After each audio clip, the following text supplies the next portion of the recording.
আপনার কি প্রায় গ্যাস হয়? যা খাচ্ছেন তাতেই গ্যাস, অম্বল, অ্যাসিডিটি। আচ্ছা, জানেন কি গ্যাস কখন মাথায় ওঠে? গ্যাসকে অবহেলা করছেন। এই গ্যাস আর অ্যাসিডিটি হয়ে যেতে পারে ভয়ঙ্কর, মহা বিপদ ঘনিয়ে আসতে পারে জীবনে। কি হতে পারে?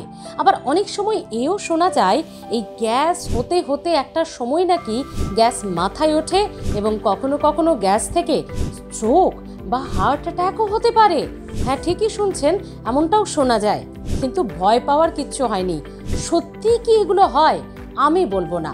এই ধারণাটা আপনাদেরকে স্পষ্ট করে দেবেন আর.জি. কর মেডিকেল কলেজ হাসপাতালের গ্যাস্ট্রোএন্টারোলজি ডিপার্টমেন্টের এইচওডি বা head of the department senior ডাক্তারবাবু ডাক্তার সুজয় রয়। তিনি কি বলছেন, কোন ভুল ধারণা গ্যাস অ্যাসিডিটি নিয়ে আমাদের আছে সেগুলো ভাঙতে এবং পুরোপুরি সঠিক তথ্য জানতে হলে, গ্যাস থেকে মুক্তি পেতে হলে নিচে দেওয়া লিঙ্কে অবশ্যই ক্লিক করুন এবং শহর কলকাতার বিশিষ্ট গ্যাস্ট্রোএন্টারোলজিস্ট ডক্টর সুজয় রয় ঠিক কি বলছেন অবশ্যই জেনে নিন। উপকারে লাগবে আপনার। অবশ্যই নিচে দেওয়া লিঙ্কে ক্লিক করে পুরো ভিডিওটি দেখতে ভুলবেন না।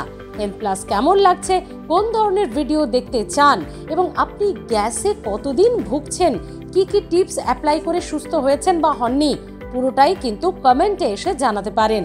ভালো থাকুন, সুস্থ থাকুন, সঙ্গে রাখুন হেলথ প্লাস।